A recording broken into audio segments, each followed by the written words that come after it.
Good afternoon, good evening, good morning, and thank you for joining us for today's live stream. My name is Tyler, and I'm a recruitment officer at the Faculty of Applied Science and Engineering at the University of Toronto. Today, I have with me Professor Ashvin and Kelly from Electrical and Computer Engineering. Before I ask them to introduce themselves, just a little housekeeping before we get started. This is a live stream to highlight and showcase electrical and computer engineering.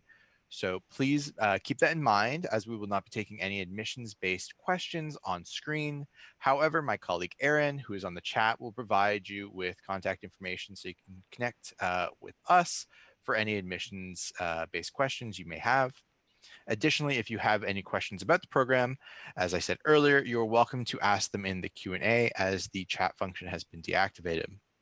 So I think without further ado, I'm going to ask our panelists to introduce themselves. Who would like to start?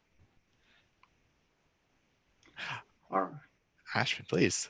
All right, I can start. My name is Ashvin Goel, and I'm a professor here at University of Toronto in both electrical and computer engineering and computer science departments.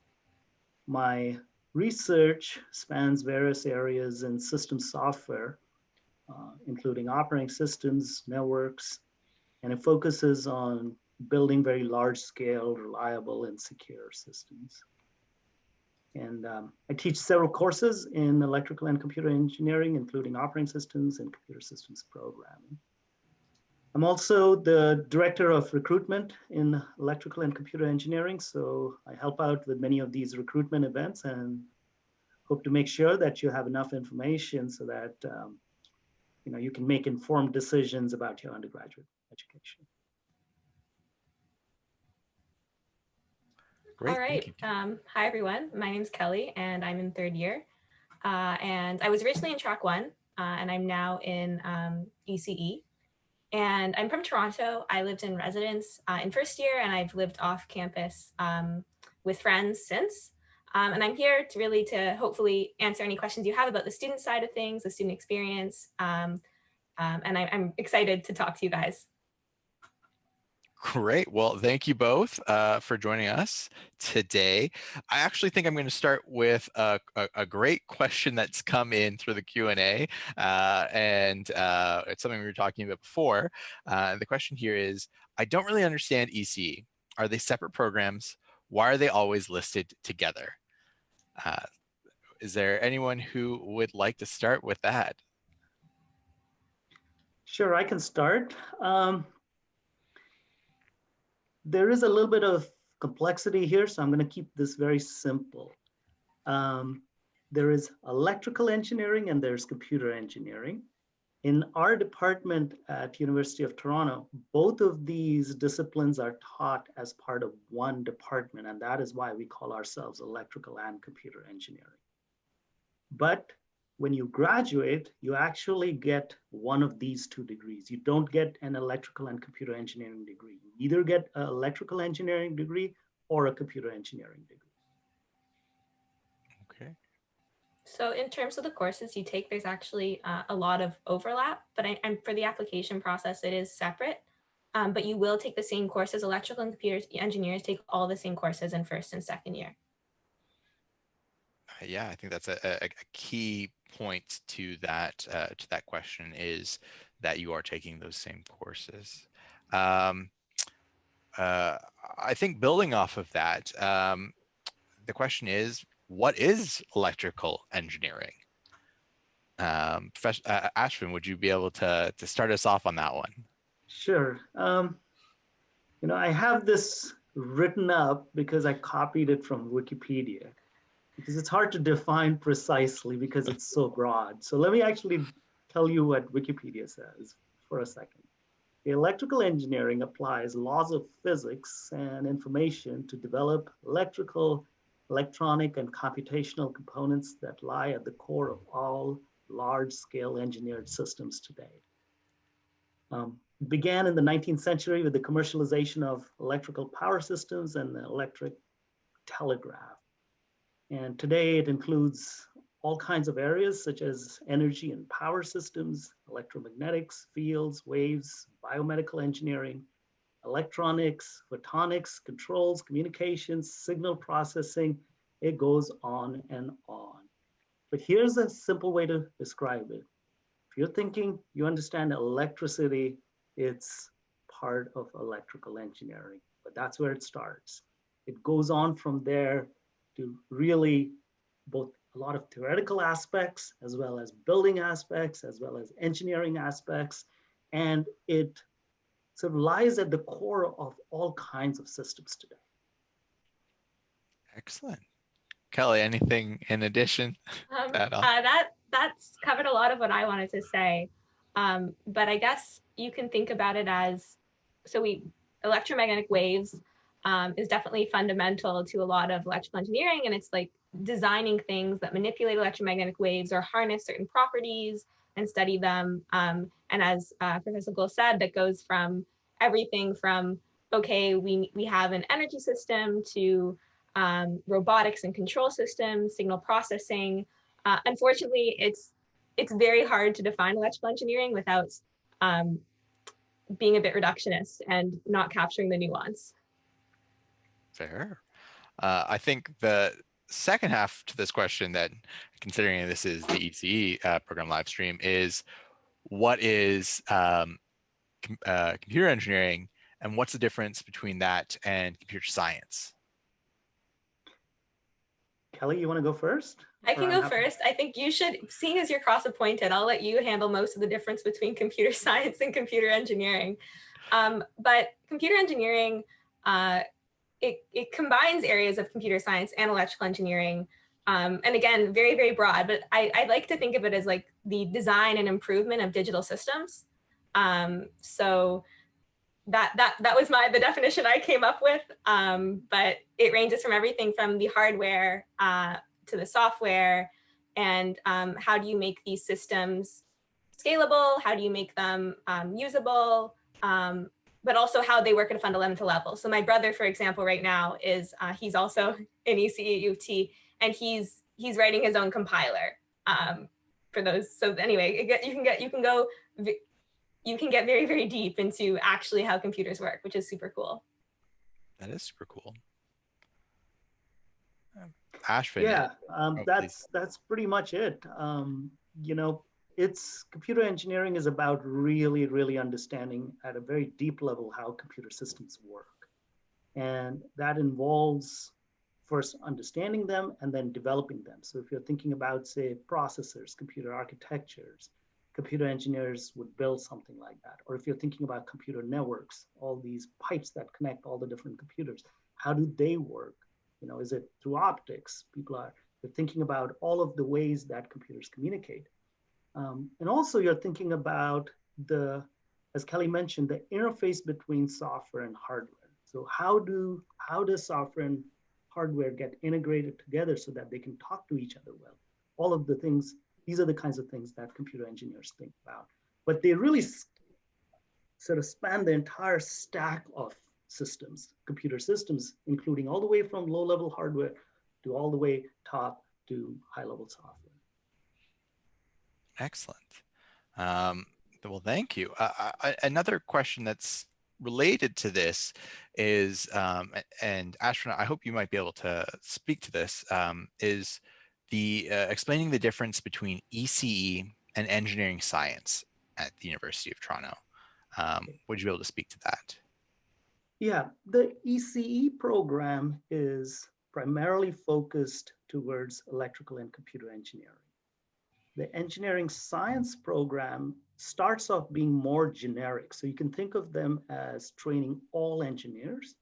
And then they start specializing. People in engineering science can choose different engineering disciplines, including computer engineering or electrical engineering. But they start specializing in those areas in the third year, whereas our ECE students start specializing in our ECE discipline in the second year. So one can think of engineering science as getting a more broad-based engineering education and then being able to specialize in third and fourth year, whereas our ECE students get to start specializing in the second year. And so they end up being able to take more advanced courses in the 4th year onwards. Yeah, so to expand on that, from the student side, there is an ECE option in engineering science, which maybe this is where some of the confusion stems from. But what will happen for the engineering science students that choose the electrical and computer engineering option, some of the material that myself and my peers have covered in 2nd year, they have to cover in 3rd year. So they'll cover stuff that we do not cover in 2nd year, but that means if you pick the electrical computer and computer engineering science option, you'll have some catch-up work to do, and then you'll be able to take, so we'll take actually a lot of courses, some courses together in 3rd and 4th year. Cool, great. Well, thank you both for that. Another question that's come in that I think is important is, how can I know whether I'd be able to handle university level computer engineering with no programming knowledge? Would either of you be able to speak to that? Maybe we let Kelly take that. Yeah, it's a little bit fresher in my mind. So I had some programming knowledge from high school in Java, but not what we learned. I learned C. So track ones and ECEs will take a course where you learn C programming in 1st year.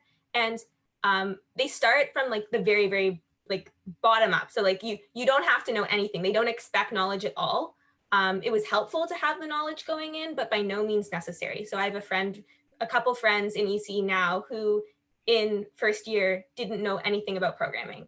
So it's definitely manageable. No knowledge is assumed.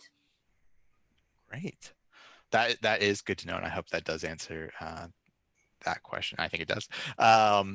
We're getting some really interesting questions about what engineering is associated with particular, like really interesting fields that exist now. So what engineering is associated with electrical cars? Would it be electrical, or would it be something that you would maybe specialize in later? And similar questions that are coming up about robotics and artificial intelligence, and also processors. That's kind of what, what can you do with these, with electrical engineering, with computer engineering, when it comes to electrical cars, with robotics, AI, processors? Do you need to be in one over the other? I guess, is there that dichotomy that exists between the two? Okay, maybe I can take that. These are really good questions. The one-line answer is we have solutions to all those questions.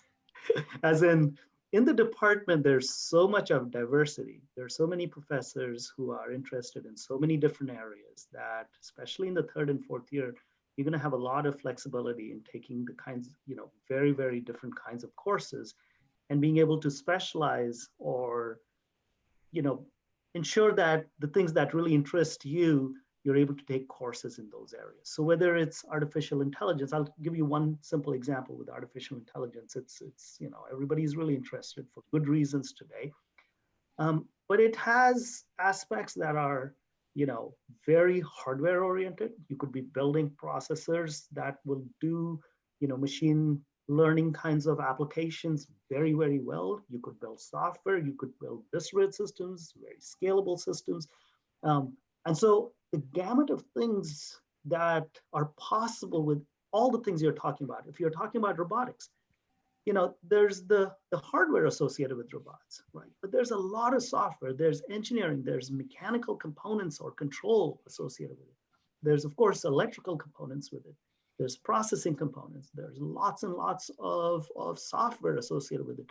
And the point of this program is to provide you, a background in many of these areas, so that if you're interested in robotics, for sure you would have the right background to go and get a job in a related field. And similarly, for all the other things you were talking about, if you're interested in biomedical, if you're interested in, if you're interested in computer security, if you're interested in, computer vision, if you're interested in, just all kinds of things require the kind of expertise that there's a lot of expertise in all of these areas in our department. Excellent. And so then I guess building off of that, students, as they progress through this degree, have the opportunity to focus on different things in their upper years that could then maybe lead to more towards one of those paths over the other by selecting different courses, by taking electives and choosing more of like an area of focus. Is that the case? Yes. So what the department allows you to do is, like you said, take electives and get what are called minors or certificates. So these are areas of specialization. So for instance, we have a minor in artificial intelligence, and that allows you to, you get something in your certificate, which in your, when you graduate, that you've got a minor in this particular area. The way you get a minor is you choose a certain set of courses as part of your electives that'll form a part of that minor. And it's not like you have to take additional courses, it's just that you have to choose your courses carefully to get a minor. And people can get, I believe you can get multiple minors also, or certainly you can get a minor and a certificate. Minor has more requirements than certificates. And so this, by formalizing this, we essentially ensure that, you get expertise in areas of your interest. Great. Yeah, we have over 20 engineering minors and certificates for students to choose from. And all of that information is available on our website. So that's something that students can take a look at, find out more information about. I have a question for you, Kelly, and I was hoping you might be able to tell us about the ECE student community. What is that like? And are there clubs for students to join? Yes, there certainly are. I think if we're talking about the EC community more broadly, and maybe you guys have been to other events, but I think it's better to start off with the U of T engineering community, because that is, just because you're in one discipline doesn't mean you don't talk to anyone else in other disciplines. So we call it SKULE, which is SKULE, I guess because apparently engineers can't spell. And there's definitely a lot of clubs. One of the big ones that people often talk about, especially people who are interested in engineering, is the design teams. And those take people from across disciplines. So there's a formula racing team, there's UTAT, which is an aerospace team, which has different subdivisions like space systems, unmanned aerial vehicles, stuff like that. So there's a huge broad range of design teams. If you want a break from all the technical stuff, there's stuff for you too. There's also Engineers Without Borders, which does a lot of like social justice kind of related initiatives. So I have a friend who's working on it's local poverty alleviation. So she's working with the Toronto Transit Commission to try to, anyway, it's a cool project. And there's also a lot of intramural sports so that you participate in, and they generally draw from across the engineering department.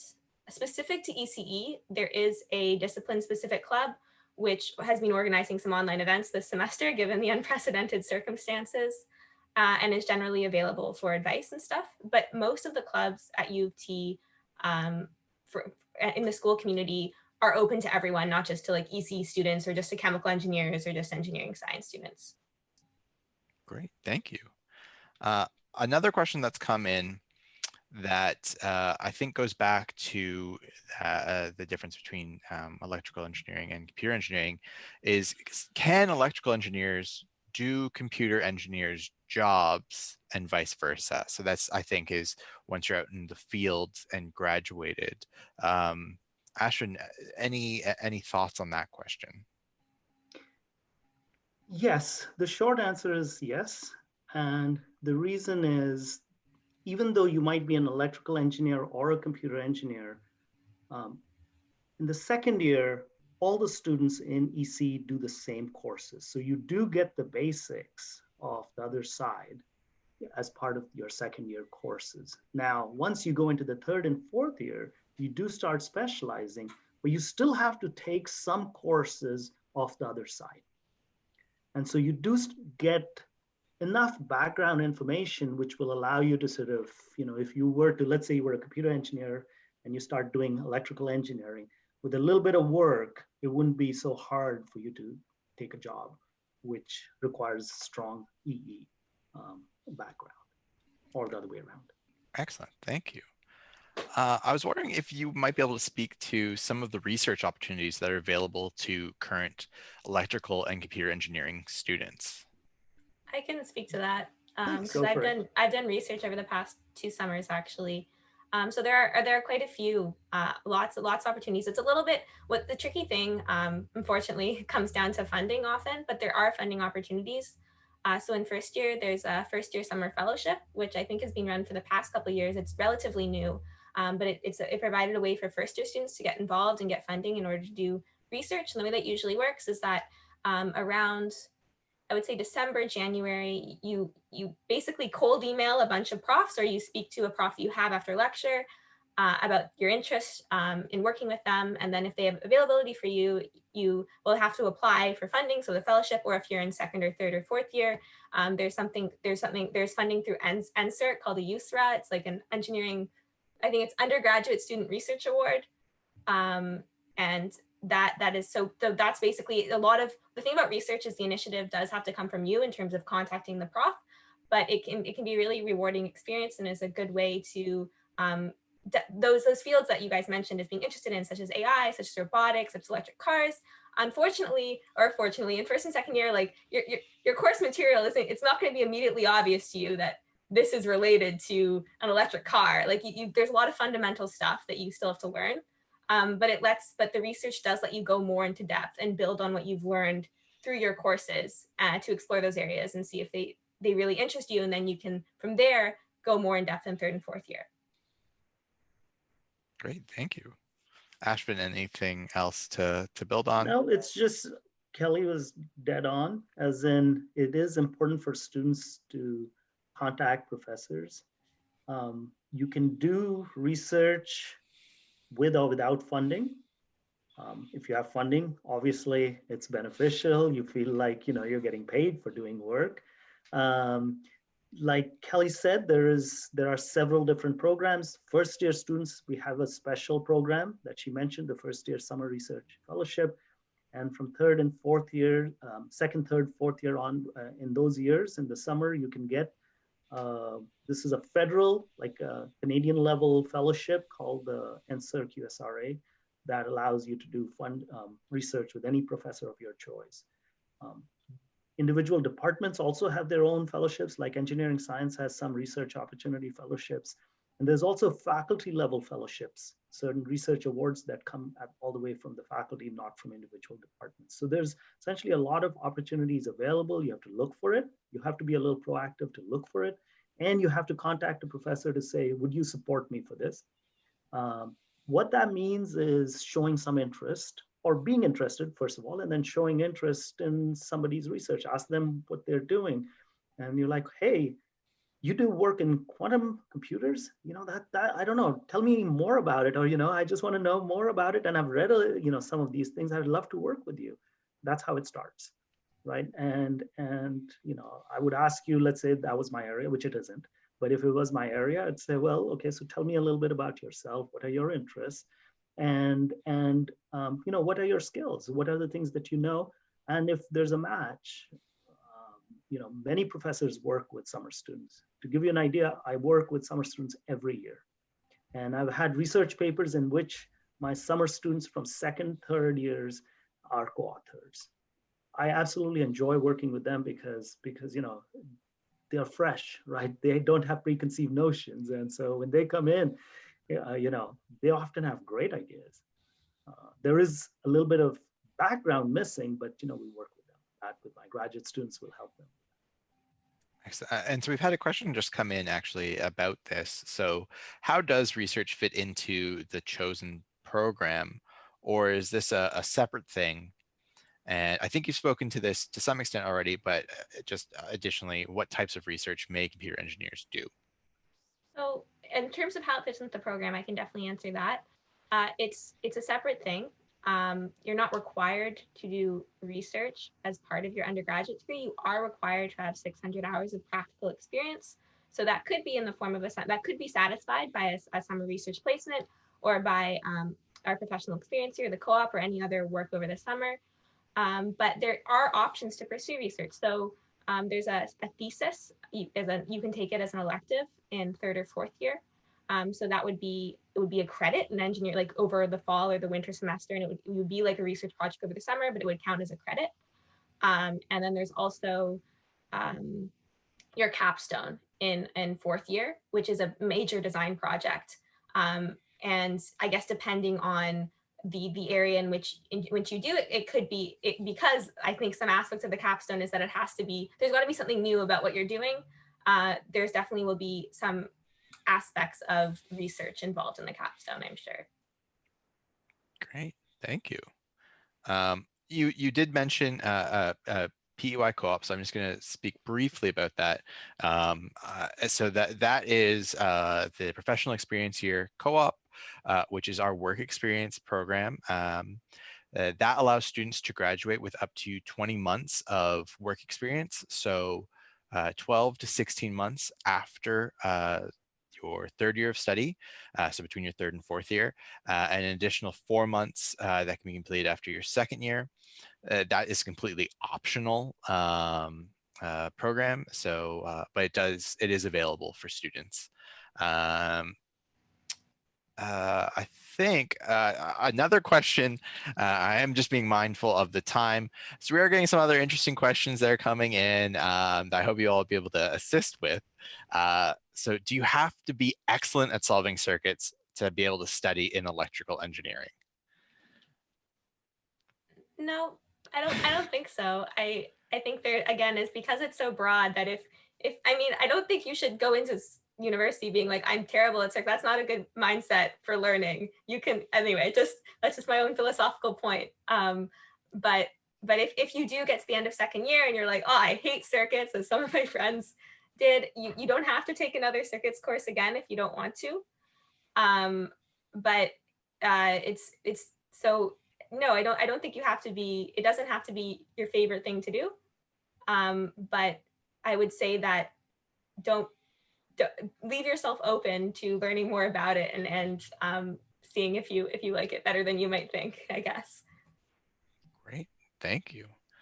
I think we've touched on a number of great things, and again, just being mindful of the time, we've now hit 3:30.